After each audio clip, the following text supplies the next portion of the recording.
Good morning to all the people who listen to us. Welcome to Natalia's podcast. In today's episode, we will talk about the theory of change. We have as companions 4 students from El Tecnológico de Monterrey who, after a thorough explanation, will tell us about this theory and its characteristics. We have Karla, Paola, Alejandra, Molgado, Marivel, Domínguez, and Michel Villagómez. Welcome, guys. Hi, Natalia. Thank you so much for having us. Thank you for being here. Let's start with the basics. Can you tell us a little bit about what this theory is all about? Sure, the theory of change emerged in the United States in the 90s, seeking to improve community services and its processes. Oh, okay, so it can be understood as a way to describe the set of assumptions that explain both the mini steps that lead to a long-term goal and the connections between these activities and the outcomes of an intervention or program, right? Yes, what you say can be an interpretation of how we describe theory. Also, Daniel Stein and Craig Walters mentions in their literature that the theory of change can be called a number of other things: a roadmap, a blueprint, an engine of change, a theory of action, and it can also be a product, like a physical document or a statement. Now that we know the concept better, can you explain us how is it built? It is really important to answer several questions to identify several components for it to be built, like why, what, who, when, and how.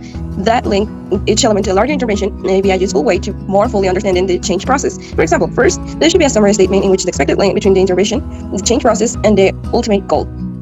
And there should also be an identification of the problem, or is that not necessary? Of course it is necessary, and after that, there should be the identification of a mechanism which can help you find the connection between the short and the long-term goal. There are also the obstacles to success and the knock-on effects which identify the potential unintended consequences of the project. For sure, it is really important to take into account the characteristics of this theory, such as, according to Daniel Stein and Craig Walters, some of the key concepts are the assumptions, evidence, and social science theory. Oh, and what about social science theory? According to Chematics International, a theory of change should actually be simple. It's just a quick graphic or a couple of sentences, thoughts, or your why, your if-then logic progressing to your ultimate solution. You're definitely getting it. It's really important to also know that there are 6 stages that the theory of change maps. According to the Center of Theory of Change, first, identify long-term goals, then backwards mapping and connecting the precondition or requirements necessary to achieve the goal and explaining why these preconditions are necessary and sufficient. After, then the identification of your basic assumptions about the context and identify the interventions that your initiative will perform to create your desired change. Next, development indication to measure your outcomes to assess the performance of your initiative, and finally creating a narrative to explain the logic and your initiative. Okay, so can you give us a tip to get started?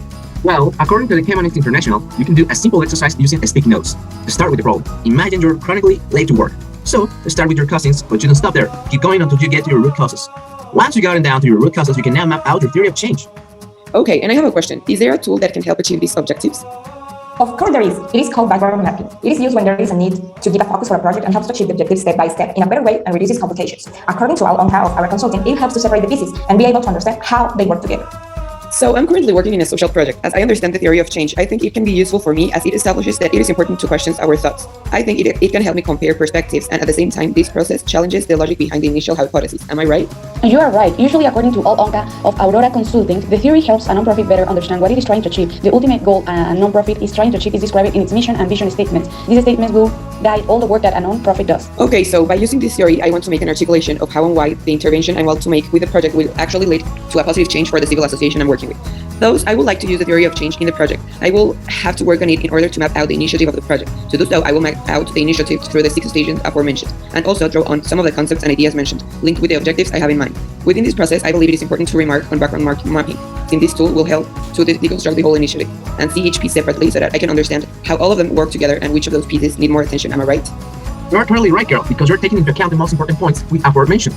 Oh my god, this has been totally helpful for my personal projects. Before we finalize, can you give an example for our listeners to understand better, and perhaps you can also help them on their projects? Sure, we will take an example given by the video of the DIY toolkit. Well, the principal character for this example is Daniel. She's an expert in HIV treatment. She has been researching viruses in Africa and found a lot of children infected every day. There are cheap and effective ways to prevent children from contracting virus, but most health centers in Africa are understaffed and don't have the time to teach mothers how to keep themselves and their little ones healthy. Daniel has an idea to help HIV-positive mothers through a mentoring scheme. Empower mothers living with HIV will work in understaffed health centers as members of the healthcare team and provide health, education, and mental support to other HIV-positive mothers. She should begin by knowing her long-term goal and the current issue that has triggered her to think this way, and grade the assumptions she made while filling in a worksheet so she doesn't forget, and then starts working outwards from the defining problem. You are on the right path. Then Danielle identifies the people that are most affected by the issue and who she hopes will help her with her work. This helps her to identify the stakeholder groups that she needs to influence to achieve her long-term goal. Then she thinks about what she wants to achieve. So Daniel writes down some practical steps that she can take to make change happen. Like, what would she immediately result be? She thinks of outputs that will help her if her idea is working and show other people that what she's doing is starting to make a difference. Okay, so the theory of change template helped Danielle map out the logical sequence for her initiative, from its outputs to its outcomes, all on one page, and now she can see all the positive steps she could take to bring her idea to life, right?